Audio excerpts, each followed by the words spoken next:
So our today's lesson is on inferential statistics. Um, well, we all know that statistics has two divisions, descriptive and inferential. So this time, let's focus on inferential statistics. Now, we have the second branch of statistics, which is the inferential statistics. And inferential statistics is a branch of statistics concerned with the techniques applied when making conclusions about target population based on results obtained from random sampling. So always take note, no? So random sampling procedures of the population is to be applied so that you can apply the inferential statistics test. Now, we have the target population, and from the target population, we are going to draw samples or sample size from this population, and whatever you generalize from the population, that will be, okay, the conclusion that we get that's applicable only for this population. All right. So in this case, therefore, inferential statistics entails two procedures. You can have estimations and hypothesis testing.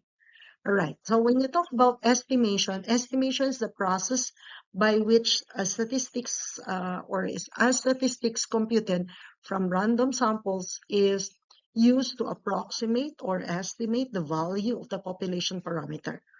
Okay, so we have the point estimate and the interval estimate. I will discuss that later on. So we have the hypothesis testing, which is the most common. So hypothesis testing is the process of assessing evidence or evidences provided by the data collected through random sampling.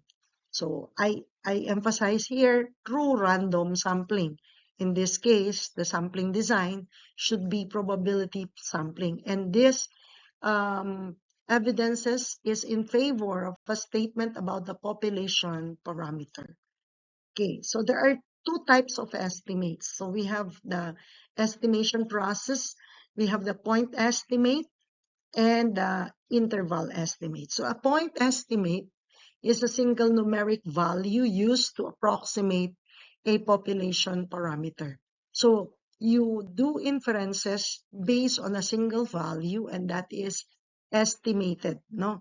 And that actually will be concluded after you have applied estimations, no? Applied inferential estimations. Okay, we have the interval estimate. Interval estimate is an estimate which consists of two numbers, a lower and an upper limit, which serve as the bounding values within which the parameter is estimated to lie within a certain degree of confidence.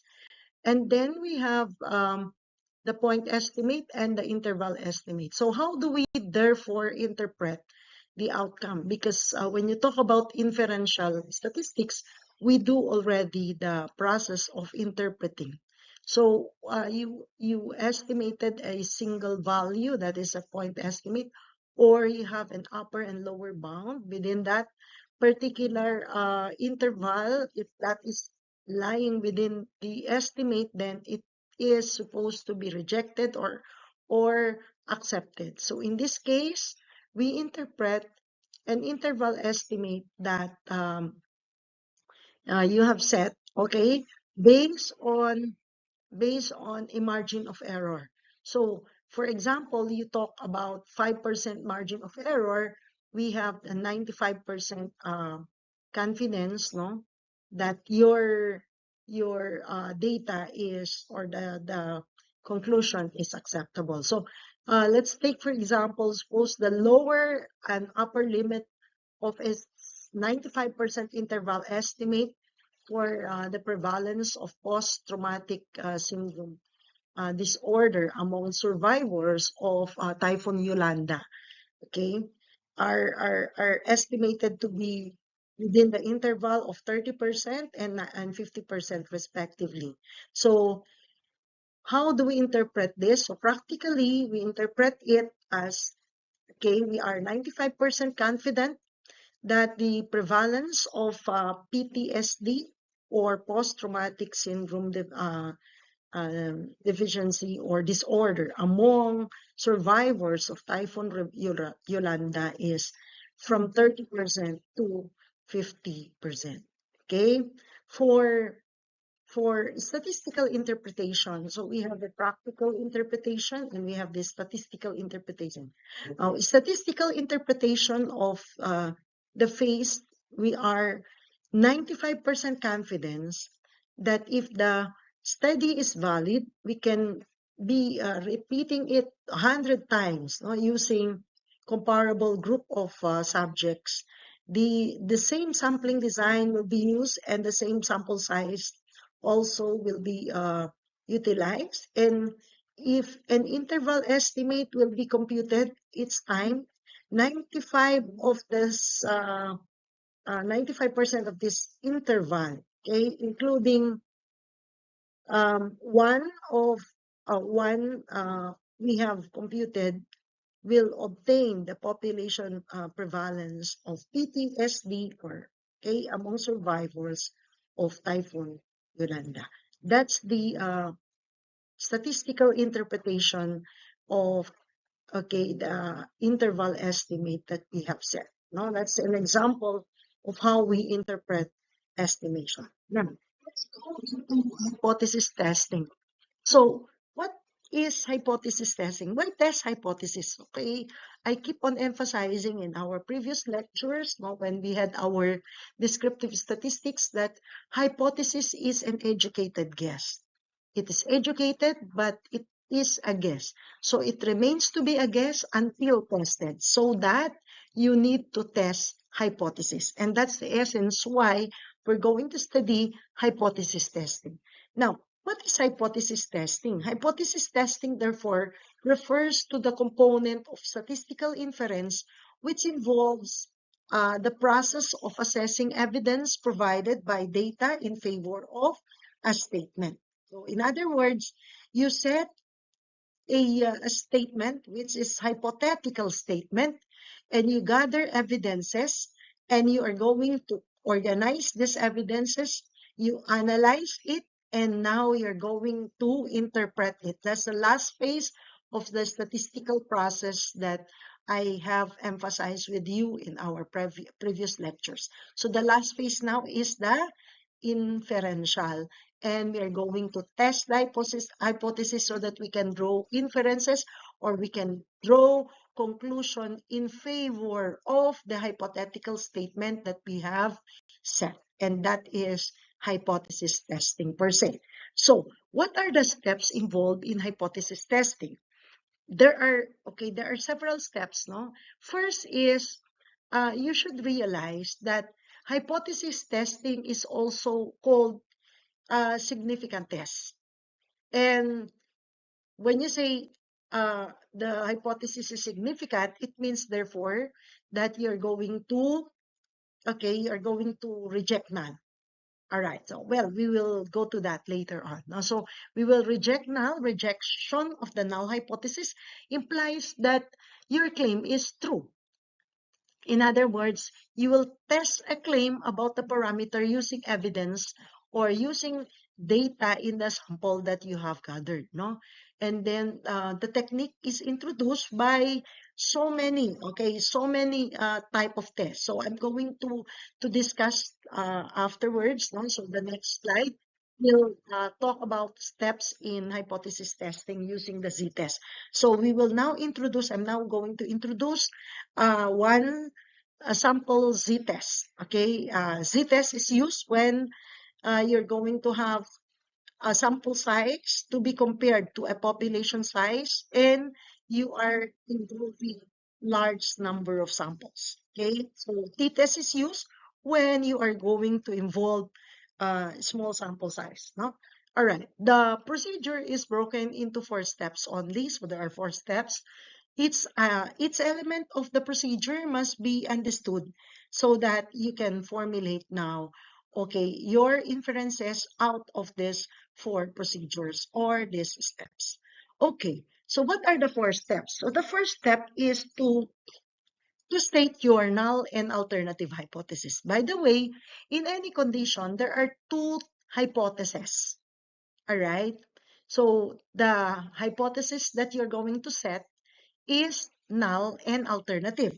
Now, null, from the word itself, null is empty statement. This will serve as your working hypothesis.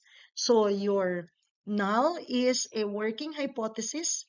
It means that, all right, you're going to, so you will now set a null hypothesis, no? The null hypothesis is a negative statement that will serve as your working hypothesis. Otherwise, okay, what you want to prove is the alternative hypothesis. Okay? The researcher wanted to prove the alternative hypothesis. The alternative hypothesis is a positive statement. If there's a negative statement, there is a positive statement. So, for example, null hypothesis, there is no significant difference on the different extract that you have. Okay? The healing property of the different extract.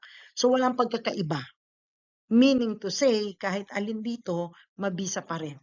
Alright? For example, you say there's no significant difference on the performance of male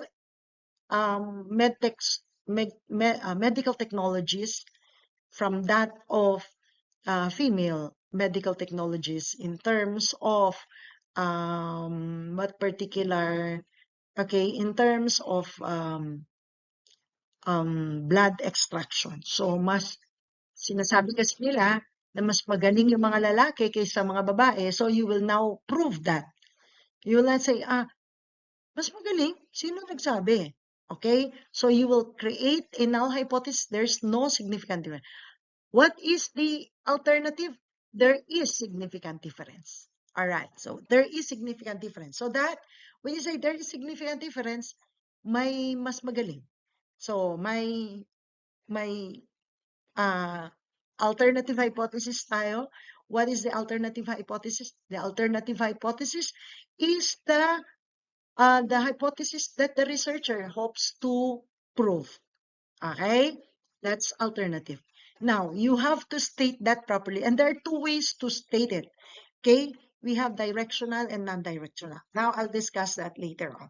Okay. So, the next step is you have to specify the test statistics. What is the test statistics that we're talking about? Well, I'm going to illustrate. There are different types of tests which I'm going to, discuss later on. So, we have Z-test, T-test, okay, T-test. So, we have Z, T-test, okay. We have chi-square test, we have F-test, and so on and so forth. Okay, so there are different types of tests, no? T-test, Z-test, and chi-square test. So, after you have specified the test statistics, you have to perform the test statistics. Now, you can perform it manually or you can perform it using a statistical software. Well, I'm going to illustrate afterwards a manual Z-test, no? And then, you will identify your probability value, or we call that as p-value. The p-value for you to base your interpretation. So, p-value and the interpretation, and then you will set the significant level, which is also optional, whether it is significant or not. But anyway, I have discussed with you in our previous slides or in our previous discussion that the allowable error is from 1% to 10%. So that you may set a significant level or you may not set a significant level. Okay, now let's have an example of a null hypothesis and alternative hypothesis. So we have now an alternative hypothesis. Here, I would like to tell you that the first thing that you need to know is in any research, there is an inferential question. So the inferential question that is set in the research will be converted into a what? Into a hypothetical statement. All right, so convert the research question to null and alternative hypothesis. So what you have here, what I have here is I'm going to set null hypothesis as age O. In some textbook, it is null age O. Okay, always now null hypothesis is age O, and alternative hypothesis is age A. But in some textbook, it is age sub 1. All right. So what is a null hypothesis? Null hypothesis is a claim of no difference in the population, or no effect in the population, or no association. It all depends on what you are going to test. All right. The alternative hypothesis claims that HO is false. In other words, your alternative hypothesis is the hypothesis that you hope to prove. This is what you are working for you to prove, no? And that is your alternative hypothesis. So null hypothesis is the working hypothesis. So in any scenario, there is only one proven to be true. Okay? So that's the essence of saying it is significant and not significant. So when you say it is significant, it means that you rejected your null because you have proven your alternative to be true. But in saying it is not significant, it means therefore that you have accepted null. Okay? So acceptance of null means that you have proven that your educated guess is false. Okay? Walang bisa. So there is no significant healing property. There is no significant effect. There is no significant association. That is what we mean when you have accepted your null. So it means that your claim has no difference in the event that you are going to claim differences. Okay? So after that, you have to collect the data and seek evidences against null as a way of boosting HA, and that is deductive method. All right.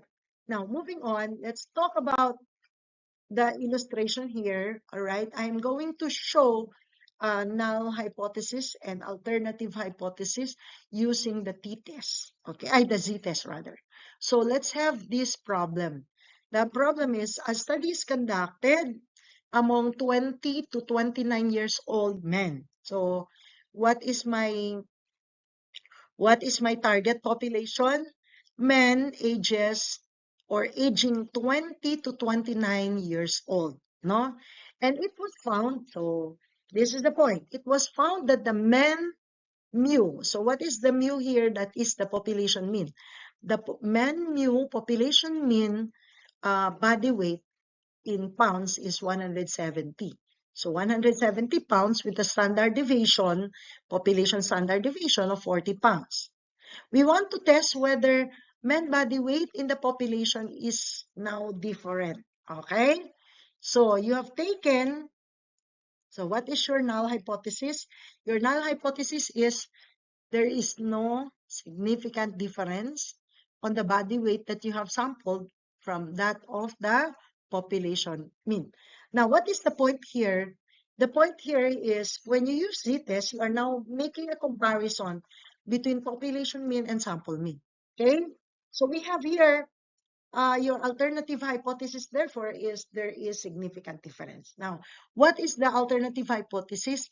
That is what you wanted to prove na mas matataa or mas mabibigat yung mga tao o yung mga 20 years old to 29 years old men na binigyan mo, okay, ng alin, ng intervention. For example, you are a medical doctor and you wanted to, to conduct a study on weight loss.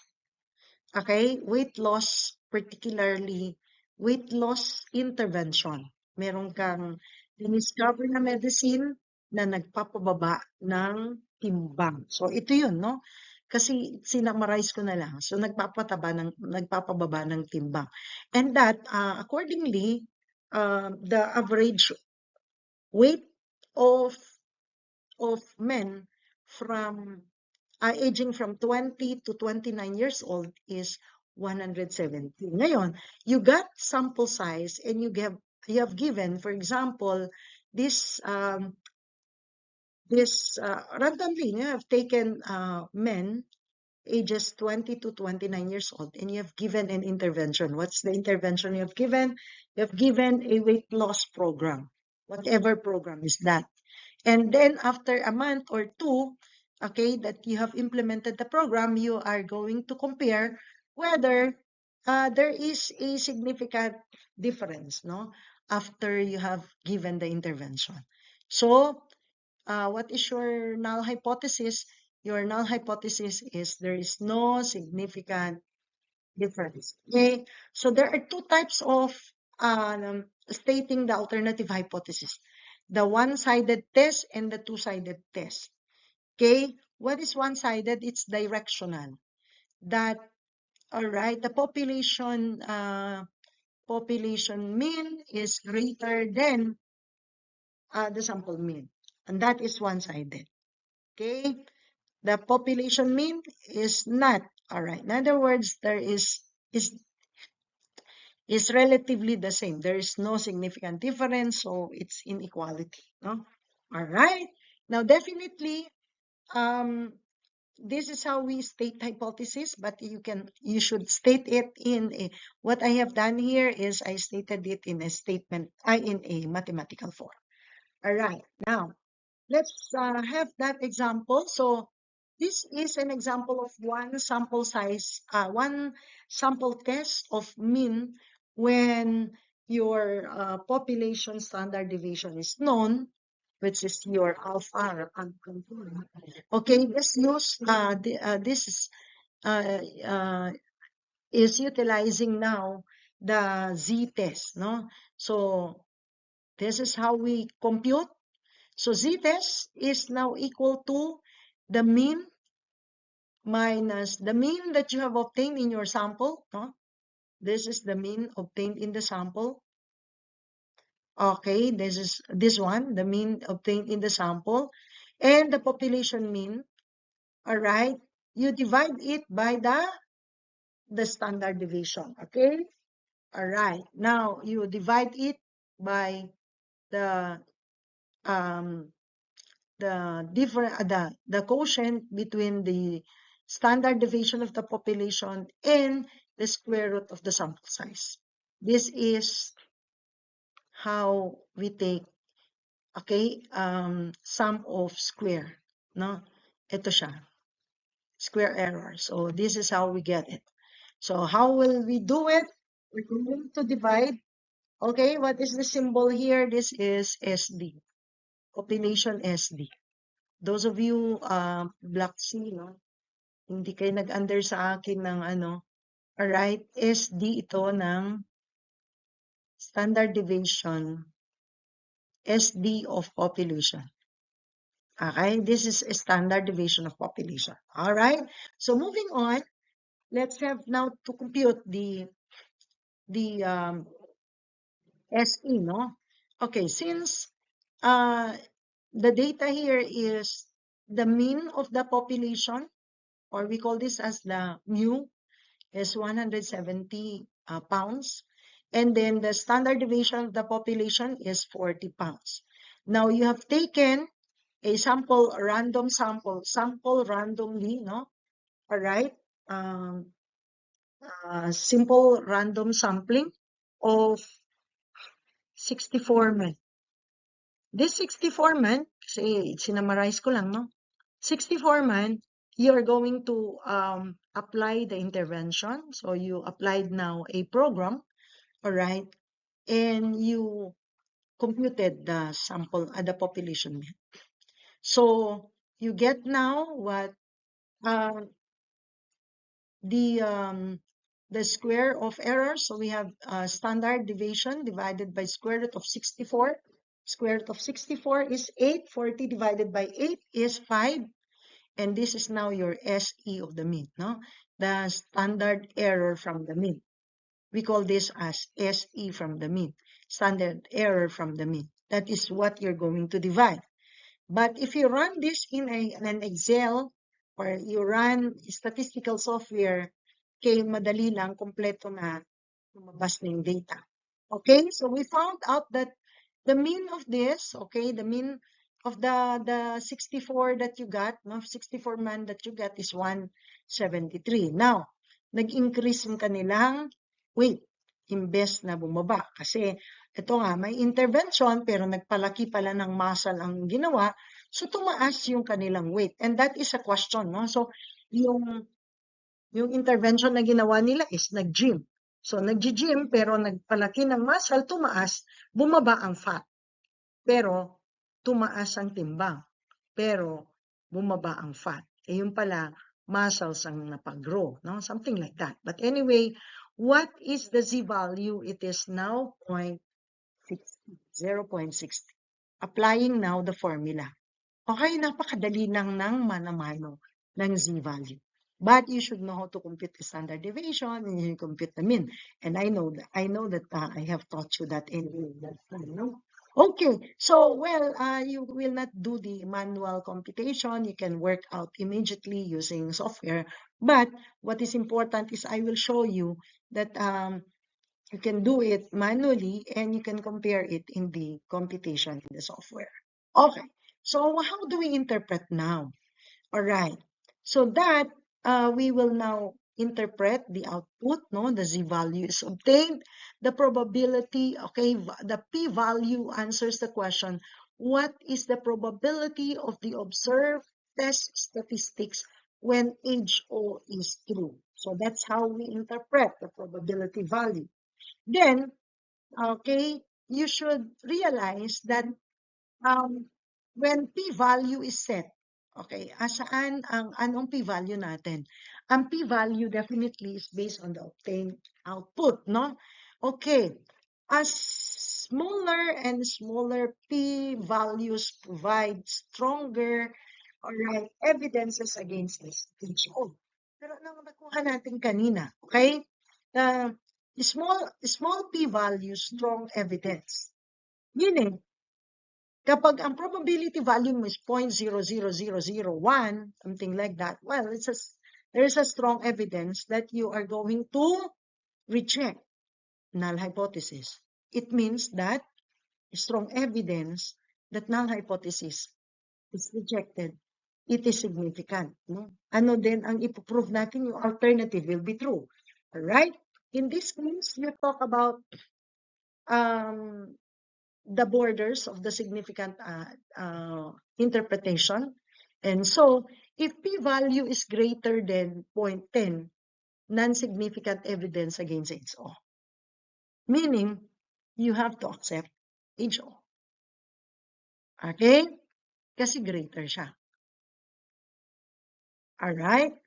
Now, if p-value is between p-value is between 0.05 but is greater than 0.05 but lesser or equal to 0.10, marginally significant. Kasi ano ang acceptable value natin? 0.10. So kung 10% yung margin of error mo at exacto 10% din ang p-value mo, there is a significant evidence that you accept HO. Pero at a marginal evidence lang, no?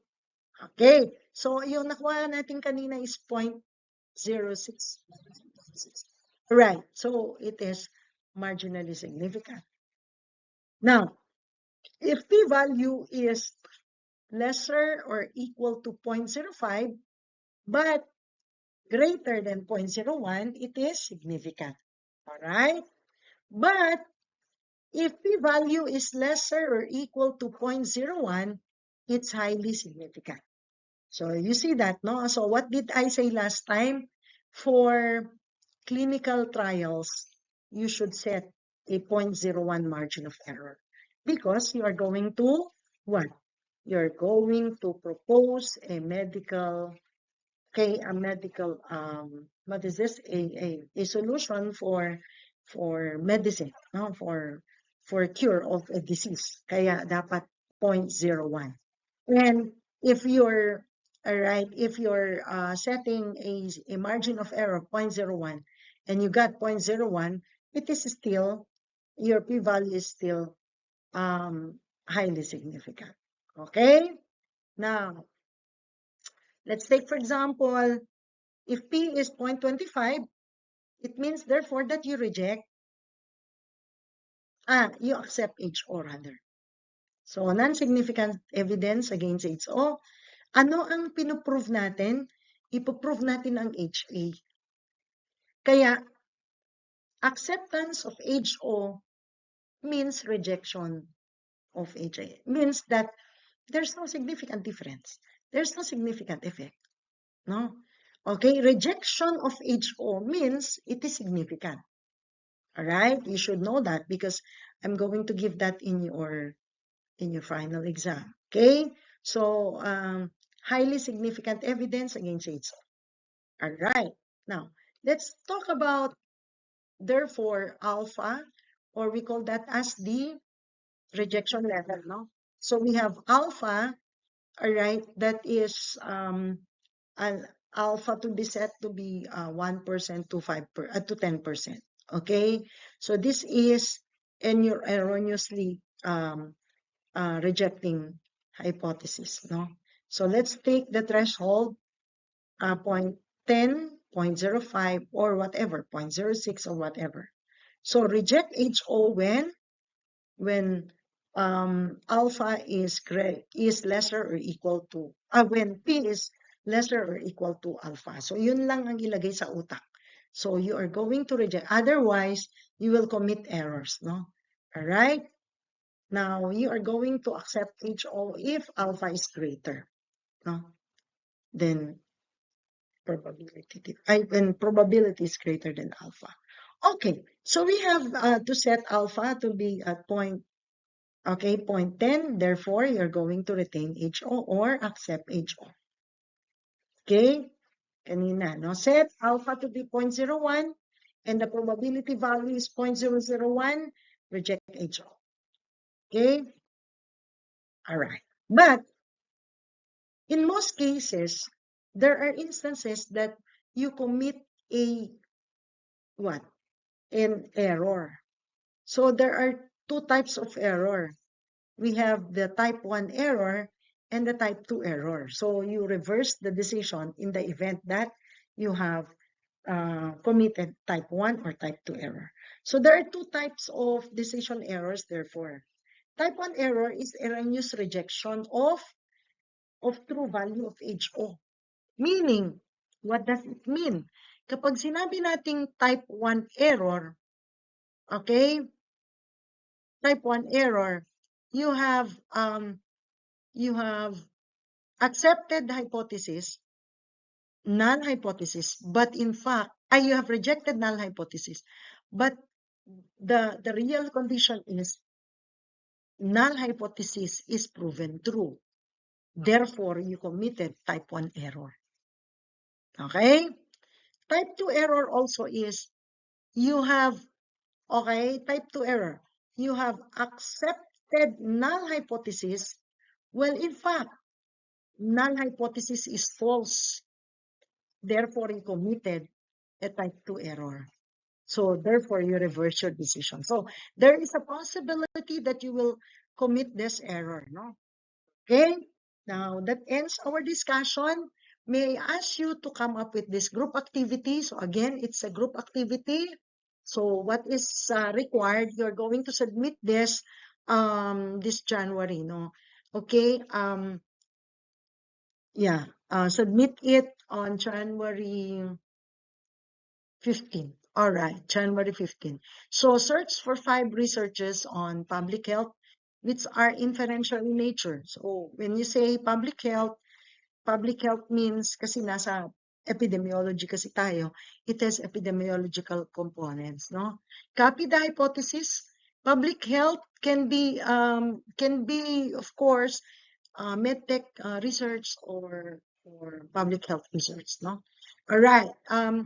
Copy this hypothesis or hypothesis and determine the hypothesis, okay, if the hypothesis was stated directionally or non-directionally, and identify the test statistics used by the researcher, examine the conclusion if the researcher possibly have committed type 1 error or type 2 error, and explain why. So, 5 lang naman, but this is a group activity and this is to be submitted January 15th.